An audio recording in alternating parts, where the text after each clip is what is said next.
ಅಂತಾರಾಷ್ಟ್ರೀಯ ಮಟ್ಟ ಇತ್ತು, ಗ್ಲೋಬಲ್ ವರ್ಲ್ಡ್ ಇದು. ನೀವೇನು ಗೋಣಿಕೊಪ್ಪಕ್ಕೆ ಸೀಮಿತವಾಗಬೇಕು ಅಂತಿಲ್ಲ, ವಿರಾಟ್ಪೇಟೆಗೆ, ಕೊಡಗಿಗೆ, ಭಾರತ ದೇಶಕ್ಕೆಲ್ಲ. ನೀವು ಎಲ್ಲಿ ಬೇಕಾದ್ರೆ ಆರ್ಟಿಕ್ ಸರ್ಕಲ್ ಏನಾಗ್ತದೆ 2 ನಿಮಿಷದಲ್ಲಿ ಗೊತ್ತಾಗುತ್ತೆ, 2 ಸೆಕೆಂಡ್. ಈ ರೀತಿಯಾದಂಥ ಪ್ರಪಂಚ ನಿಮ್ಗೆ ಅವಕಾಶಗಳು ಎಷ್ಟಿದೆ ಅಂತ ಹೇಳಿದ್ರೆ ನೀವು ಎಲ್ಲಿ ಗಗನಕ್ಕೆ ಇರ್ಬೋದು. ಅಂತ ಒಂದು ಸಮಯದಲ್ಲಿ ತಾವೆಲ್ಲರೂ ಕೂಡ ಇವತ್ತು ಪದವಿಯನ್ನು ಪಡ್ಕೊಂಡು ಹೊರಗಡೆ ಬರ್ತಾ ಇದ್ದೀರಾ. ಇದನ್ನ ಬಳಸ್ಕೊಳ್ಳಿ. ಹುಡುಗಾಟಿಗೆ ಇರ್ತದೆ, ಸ್ನೇಹಚಾರ ಇರ್ತದೆ, ಆಚೆ ಹೋಗೋದು, ಸಿನಿಮಾ ನೋಡೋದು, ಇದೆಲ್ಲ ಕೂಡ ಇರ್ತದೆ. ಆದರೆ ಬದುಕಿನಲ್ಲಿ ನಾನು ಕಂಡಂಗೆ ಬಹುಶಃ ಇಲ್ಲಿ ವೇದಿಕೆ ಮೇಲೆ ಎಲ್ಲರೂ ಕೂಡ ಇದಕ್ಕೆ ಒಪ್ತಾರೆ. ನಾವು ಯಾವತ್ತೂ ಯಶಸ್ವಿಯಾಗಿ ಒಂದು ಜೀವನವನ್ನು ನಡೆಸ್ತಿರಲ್ಲ, ಅದಕ್ಕಿಂತ ಒಂದು ತೃಪ್ತಿಕರವಾದಂತ ಇನ್ನೊಂದು ಇರ್ಲಿಕ್ಕೆ ಸಾಧ್ಯ ಇದೆ. ನೀವು ಎಷ್ಟೇ ಸಿನಿಮಾ ನೋಡಿ, ಎಷ್ಟೇ ಹೊರಗಡೆ ಹೋಗಿ, ಎಷ್ಟೇ ಪಾರ್ಟಿ ಮಾಡಿ, ಎಷ್ಟೇ ಕುಣಿದಾಡಿ, ಇದೆಲ್ಲ ತಾತ್ಕಾಲಿಕವಾದಂಥ ಸಂತೋಷಗಳು. ಆದರೆ ನಿಜವಾದಂಥ ಒಂದು ಸಾರ್ಥಕತೆ, ಆತ್ಮಶಕ್ತಿ, ತೃಪ್ತಿ ಸಿಕ್ಕುವಂಥದ್ದೇನಿದೆ, ಅದು ನಾವು ಯಾವ ಗುರಿಯನ್ನು ಇಟ್ಟಿದ್ದೀವಿ ಅದನ್ನು ಸಾಧಿಸಾಗ ಮಾತ್ರ. ಅದರಿಂದ ಈ ರೀತಿಯಾದಂಥ ಕೆಲವು ನಿಯಮಗಳನ್ನ ಈಗಾಗಲೇ ನಾನು ಹೇಳಿದಂಗೆ ಪಾಲನೆ ಮಾಡ್ಕೊಂಡು ಬಂದರೆ ತಾವೆಲ್ಲರೂ ಕೂಡ ಖಂಡಿತವಾಗಿ ಯಶಸ್ಸನ್ನು ಕಂಡೇ ಕಾಣ್ತೀವಿ. ಅದರಿಂದ ಈ ನಿಟ್ಟಿನಲ್ಲಿ ಯೋಚನೆ ಮಾಡುವಂಥ ಸಮಯ ಬಂದಿದೆ. 3ನೇ ನಿಯಮವನ್ನು ನಾನೇನು ಪಾಲನೆ ಮಾಡಿದ್ದೀನಿ ಅಂತೇಳಿ ನನ್ನ ಮಾತನ್ನು ಮುಗಿಸ್ಬಿಡ್ತೀನಿ. ನಾವು ಇವತ್ತು ಜೀವನವನ್ನು ಶುರು ಮಾಡ್ತೀವಿ, ಹೊಸ ಒಂದು ಅಧ್ಯಾಯ ನಿಮಗೆಲ್ಲರೂ ಕೂಡ ಜೀವನದಲ್ಲಿ. ಪದವಿಯನ್ನು ಮುಗಿಸಿ ಹೊರಗಡೆ ಬರ್ತಾ ಇದ್ದೀವಿ. ಇನ್ನು 5 ವರ್ಷದ ನಂತರ ನಾವು ಮೊದಲು ಇಂದಿರಾ ಗಾಂಧಿ ಸರ್ಕಾರ ಇದ್ದಾಗ 5 ಇಯರ್ ಪ್ಲಾನಿಂಗ್ ಮಾಡ್ತಾ ಇದ್ರಿ, ತೆಗೆದುಬಿಟ್ಟಿದ್ದಾರೆ ಅದನ್ನು. ಈಗ ಫೈನಾನ್ಸ್ ಕಮಿಷನ್ಸ್ ಬಂದಿದೆ, ಅದರಿಂದ ಪ್ಲಾನಿಂಗ್ ಕಮಿಷನ್ಸ್ ಹೊರಟೋಗಿದೆ.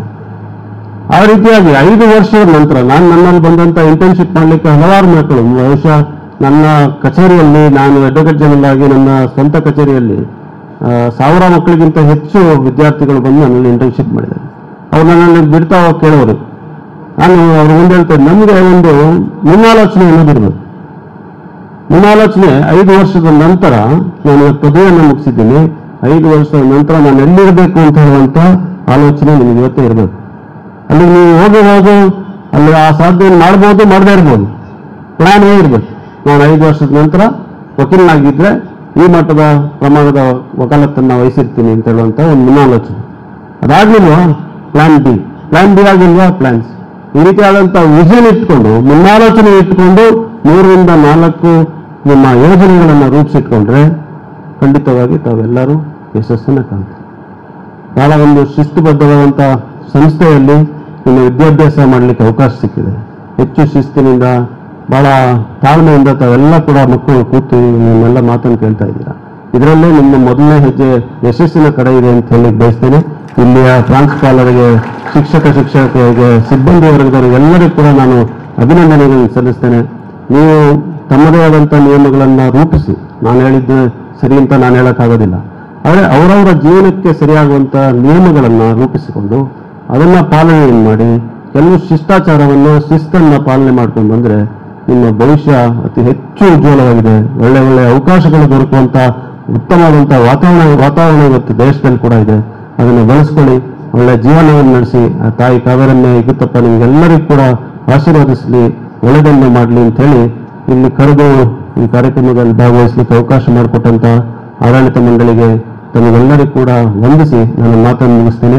ನನಗೆ ಕೆಲವು ಕಾರ್ಯಕ್ರಮ ಬಹುಶಃ ಒಂದು 2017ರಲ್ಲಿ ಇರಬೇಕು. ನಾನು ಇದೇ ಕಾರ್ಯಕ್ರಮಕ್ಕೆ, ಆದರೆ ಅದು 2ನೇ ದ್ವಿತೀಯ PUC ಮಕ್ಕಳ ವ್ಯಾಲಿಡಿಟಿ ಫಂಕ್ಷನ್ನಲ್ಲಿ ಭಾಗವಹಿಸಿದೆ. ಅವಾಗ ನಾನು ರಾಜ್ಯ ಸರ್ಕಾರದ ಅಡ್ವೊಕೇಟ್ ಜನರಲ್ ಆಗಿದ್ದೆ. ಬಹಳ ಸಂತೋಷ ಏನಂತ ಹೇಳಿದ್ರೆ, ನಮ್ಮ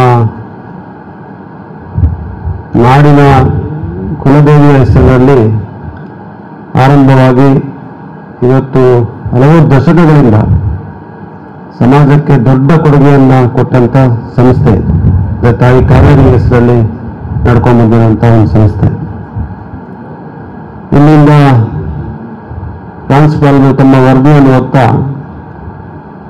ಇಲ್ಲಿಂದ ತಮ್ಮ ಪದವಿಯನ್ನು ಪೂರೈಸಿ ಹೋದಂತಹ ಮಕ್ಕಳಿಗೆ ಸಿಕ್ಕಂಥ ಅವಕಾಶಗಳನ್ನು ಕೇಳಿದಾಗ ಮತ್ತು ಇಲ್ಲಿಯ ಶಿಕ್ಷಕರು ನೀಡುವಂಥ ಕೊಡುಗೆಗಳು, ಹಾಗೆ ಹಲವು ವಿದ್ಯಾರ್ಥಿಗಳ ಸಾಧನೆಗಳನ್ನು ಹೇಳಿದಾಗ ಹೆಮ್ಮೆ ಆಗ್ತದೆ. ಅಂದರೆ ಈ ಸಂಸ್ಥೆಯ ಕೊಡುಗೆ ಎಷ್ಟು ಅಪಾರ ಅಂತ ಹೇಳಿದ್ರೆ ಅದನ್ನು ವಿಶ್ಲೇಷಣೆ ಮಾಡಲಿಕ್ಕಾಗೋದಿಲ್ಲ. ಒಂದು ವಿದ್ಯಾಸಂಸ್ಥೆ ಏನನ್ನ ಸಮಾಜಕ್ಕೆ ಮಾಡ್ಬೋದು ಅಂತ ಹೇಳೋದಕ್ಕೆ ಇವತ್ತು ಕಾವೇರಿ ವಿದ್ಯಾಸಂಸ್ಥೆ ಒಂದು ಮಾದರಿ ಅಂತ ನಾನು ಬಹಳ ಹೆಮ್ಮೆಯಿಂದ ಹೇಳಲಿಕ್ಕೆ ಇಚ್ಛೆಪಡ್ತೇನೆ. ಇವತ್ತಿಲ್ಲಿ ಸೇರಿರುವಂತಹ ಬಹುತೇಕ ತಾವೆಲ್ಲರೂ ನಿಮ್ಮ ಜೀವನದ ವಿದ್ಯಾಭ್ಯಾಸವನ್ನ ಮುಗಿಸಿ ನಿಜ ಜೀವನವನ್ನ ಏನಂತೀವಿ ಅದಕ್ಕೆ ಪ್ರವೇಶವನ್ನು ಮಾಡ್ತಾ ಇದ್ದೀರಾ ಅಂತ ಹೇಳಿದ್ರೆ ತಪ್ಪಾಗಲಾರದು. ನಾನು ಬಹಳಷ್ಟು ಗ್ರಾಜ್ಯುಯೇಷನ್ ಡೇ ವ್ಯಾಲಿಡಿಕ್ಟರಿ ಫಂಕ್ಷನ್ನಲ್ಲಿ ಭಾಗವಹಿಸಿ ಮಾತಾಡಿದ್ದೇನೆ. ಅದರಲ್ಲಿ ಹೆಚ್ಚಾಗಿ ಎಲ್ಲ ಕಾನೂನು ಪದವಿಯ ಕಾಲೇಜುಗಳಲ್ಲೇ ಮಾತಾಡಿದೆ. ಯಾಕಂದರೆ ಒಬ್ಬ ಕಾನೂನಿನ ವಿದ್ಯಾರ್ಥಿಯಾಗಿ, ವಕೀಲನಾಗಿ, ಅಡ್ವೊಕೇಟ್ ಜನರಲ್ ಹಿರಿಯ ವಕೀಲನಾಗಿ ಬಹುತೇಕ ಅವರೆಲ್ಲರೂ ಕೂಡ ನನ್ನ ಕರೀತಾ ಇದ್ರು, ಬೆಂಗಳೂರಿನಲ್ಲಿ ಹೆಚ್ಚಾಗಿ. ಆದರೆ ಅಲ್ಲಿ ಹೇಳಿದ ಮಾತನ್ನು ಇನ್ನೂ ಕೂಡ ಹೇಳಲಿಕ್ಕೆ ಬಯಸ್ತೇನೆ. ಯಾಕಂದ್ರೆ ಜೀವನದ ಕೆಲವು ನಿಯಮಗಳೇನಿದೆ ಅದು ಯೂನಿವರ್ಸಲ್, ಎಲ್ಲರನ್ನೂ ಕೂಡ ಅದೇ ಅಳವಡಿಸ್ತದೆ. ನಾನು ನಂಬಿದಂತಹ 3 ಅಂಶಗಳನ್ನ ತಮ್ಮಲ್ಲಿ ಹೇಳಲಿಕ್ಕೆ ಬಯಸ್ತಾ ಇದ್ದೇನೆ. ಅಂದರೆ ನಾವು ಜೀವನವನ್ನ ನಡೆಸಬೇಕಾದ್ರೆ ಕೆಲವು ರೂಲ್ಸ್ನ ಇಟ್ಕೋಬೇಕು. ಅಂದ್ರೆ ಇದು ಕೆಲವು ಕಾನೂನು, ಕೆಲವು ನಿಯಮಗಳನ್ನ ನಾವು ಪಾಲನೆ ಮಾಡ್ತೀವಿ. ಅದರಲ್ಲಿ ಕೆಲವೊಮ್ಮೆ ಯಶಸ್ಸು ಸಿಗ್ಬೋದು, ಸಿಗದೇ ಇರ್ಬೋದು. ಆದರೆ ನಾನು ಕಂಡಂಗೆ ಯಶಸ್ಸು ಅದರಲ್ಲಿ ಎಲ್ಲರೂ ಕೂಡ ಸಿಗ್ತದೆ, ನಾವು ಅದನ್ನು ಪಾಲನೆ ಮಾಡ್ಕೊಂಡು ಬಂದ. ಮೊದಲನೇದು, ನಾವು ಯಾರೂ ಕೂಡ ಈ ಜೀವನದಲ್ಲಿ ಬಹಳ ಸುಖಮಯವಾಗಿರ್ತದೆ, ನಾವು ಹುಟ್ಟಿದಾಗಿಂದ ಸಾಯೋವರೆಗೂ ನಡೆದಲ್ಲೆಲ್ಲ ಹೂವಾದ ಹಾಸಿಗೆ ತರ ಇರ್ತದೆ, ಯಾರೂ ಕೂಡ ನಮ್ಗೆ ಹೇಳಿಲ್ಲ. ಆದರೆ ನಿಮ್ಮ ಪೋಷಕರು, ನಿಮ್ಮ ಶಿಕ್ಷಕರು ಎಲ್ಲರೂ ಕೂಡ ಲೈಫ್ ಇಸ್ ಎ ಸ್ಟ್ರಗಲ್, ಜೀವನ ಯಾವತ್ತಿದ್ರು ಕೂಡ ಒಂದು ಹೋರಾಟ ಅಂತಲೇ ಹೇಳ್ಕೊಂಡು ಬಂದಿತ್ತು. ಇದೇ ತಾವು ಅರ್ಥ ಮಾಡ್ಕೊಂಡ್ಬಿಟ್ರೆ ವಿದ್ಯಾರ್ಥಿಗಳು, ಜೀವನದಲ್ಲಿ ಯಾರೂ ಕೂಡ ನಿಮಗೆ ಸುಲಭದ ದಾರಿ ಇದೆ ಅಂತ ಹೇಳಲಿಕ್ಕೆ ಸಾಧ್ಯನೇ ಇಲ್ಲ. ಯಾರೇ ಇರ್ಬೋದು, ಅವನು ಅಂಬಾನಿಯವರ ಮಗ ಇರ್ಬೋದು, ಅಲ್ಲ ನಮ್ಮ ಯಾವುದೋ ಒಂದು ಬಡ ಕುಟುಂಬದಲ್ಲಿ ಹುಟ್ಟಿದಂಥ ಹುಡುಗನ ಹುಡುಗಿಗೆ ಇರ್ಬೋದು. ಎಲ್ಲರಿಗೂ ಕೂಡ ತಮ್ಮ ಜೀವನದಲ್ಲಿ ಒಂದು ಹೋರಾಟ ನಡೆಸಿ, ಒಂದು ಸಂಘರ್ಷವನ್ನು ನಡೆಸಿದ್ರೆ ಮಾತ್ರ ಯಶಸ್ಸು ಸಿಗ್ಲಿಕ್ಕೆ ಸಾಧ್ಯ. ಅದೇ ನಾವು ಹೆಜ್ಜೆ ಹೆಜ್ಜೆಗೂ ಹಲವಾರು ಸವಾಲುಗಳನ್ನು ಎದುರಿಸ್ತೇವೆ. ಈ ಸವಾಲುಗಳೇ ಜೀವನ. ನೀವು ಸವಾಲುಗಳನ್ನ ಯಾಕಪ್ಪ ನನಗೆ ಆಗ್ತಾ ಇದೆ, ನನ್ನ ಹತ್ರ ಆಗ್ತಾ ಇರೋದು ಅನ್ಯಾಯ. ತುಂಬ ವಿದ್ಯಾರ್ಥಿಗಳು ನನ್ನ ಹತ್ರ ಬರ್ತಾರೆ, ನಾನು ಶಾಸಕನಾದ್ಮೇಲೆ ಅದಕ್ಕಿಂತ ಮೊದಲು ಕೂಡ ಅನ್ಯಾಯ ಆಗಿದೆ ಅಂತ ಹೇಳ್ತಾರೆ. ಯಾವುದೂ ಅನ್ಯಾಯ ಇಲ್ಲ. ನೀವು ಯಾವುದನ್ನ ನ್ಯಾಯ ಅಂತ ಭಾವಿಸ್ತೀರಿ ಅದೇ ನ್ಯಾಯ, ಯಾವುದನ್ನ ಅನ್ಯಾಯ ಅಂತ ಭಾವಿಸ್ತೀರಿ ಅದೇ ಅನ್ಯಾಯ. ಅಂದರೆ ಎಲ್ಲವನ್ನೂ ಕೂಡ ಇದು ಸವಾಲು, ಇದೊಂದು ಪ್ರಶ್ನೆ, ಇದನ್ನು ನಾನು ಎದುರಿಸ್ತೀನಿ, ದಿಸ್ ಇಸ್ ಅ ಚಾಲೆಂಜ್ ಅಂತ ನೀವು ಭಾವಿಸ್ತಾರೆ, ಖಂಡಿತವಾಗಿ ನೀವು ಪಾರು ಮಾಡ್ಲಿಕ್ಕೆ ಸಾಧ್ಯ ಆಗ್ತದೆ. ಆ ಯಾವ್ದು ನೀವು ಅನ್ಯಾಯ ಅಂತ ಅನಿಸ್ತಾ ಇದೆ ಅದೇ ನ್ಯಾಯವಾಗಿ ಪರಿಗಣಿಸಿ.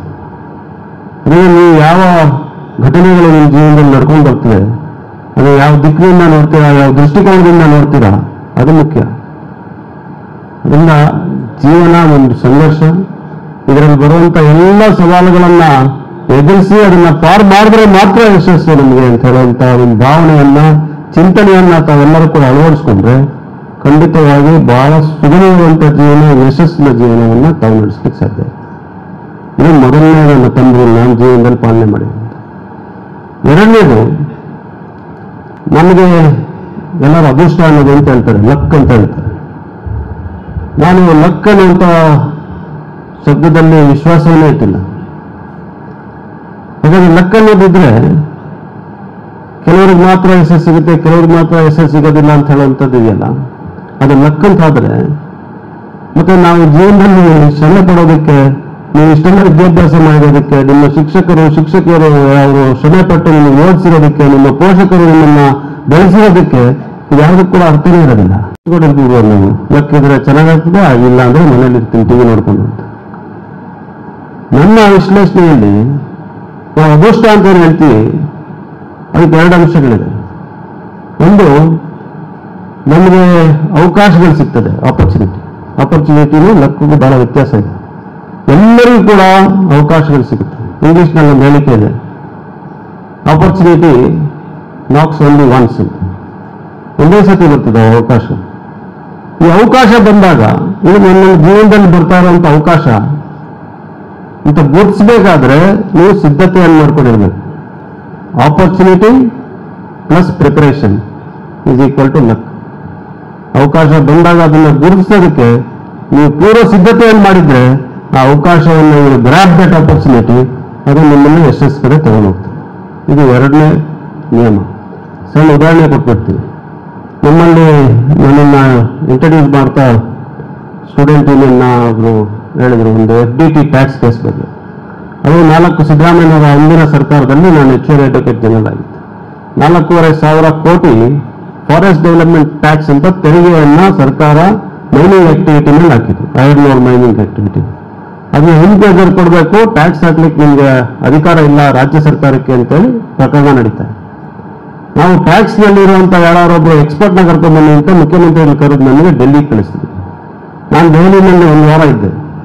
ಚಿದಂಬರಂ ಅವ್ರನ್ನ ಕೇಳಿದ್ವಿ, ಎಲ್ಲ ಇರೋದರು ಒಬ್ಬರು ಕಾಮತ್ ಅಂತ ಇದ್ರು, ಅವ್ರನ್ನ ಕೇಳಿದ್ವಿ. ಯಾರು ಕೂಡ ಬೆಂಗಳೂರಿಗೆ ಬಂದು ಯಾವುದೋ ಮಾಡ್ಲಿಕ್ಕೆ ರೆಡಿ ಇದ್ವಿ.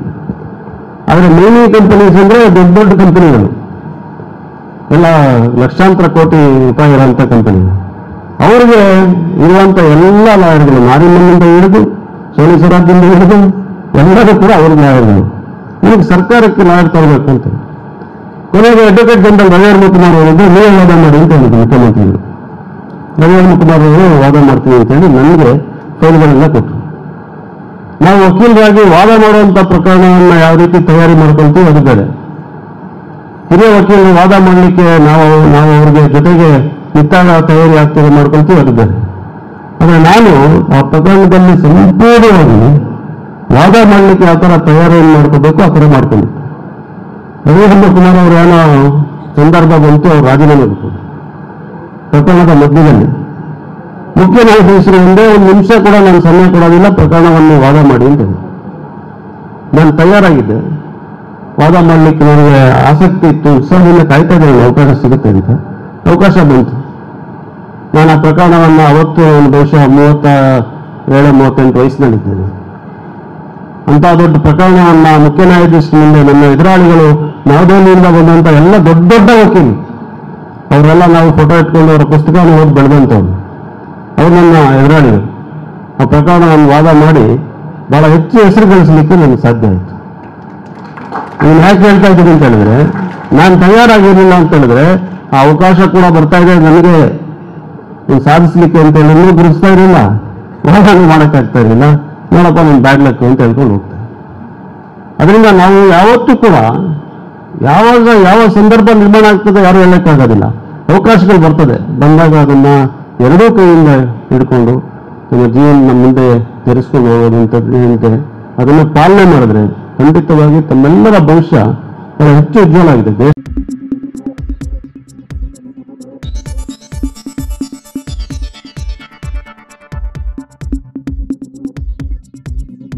ನಾನು ನಿಮ್ಮ ಜಗದೀಶ್, ಕೊಡಗು ಧ್ವನಿ ಡಿಜಿಟಲ್ ಮೀಡಿಯಾದಿಂದ. ನಮ್ಮ ಚಾನಲನ್ನು ಸಬ್ಸ್ಕ್ರೈಬ್ ಮಾಡಿ, ಲೈಕ್ ಮಾಡಿ, ಶೇರ್ ಮಾಡಿ.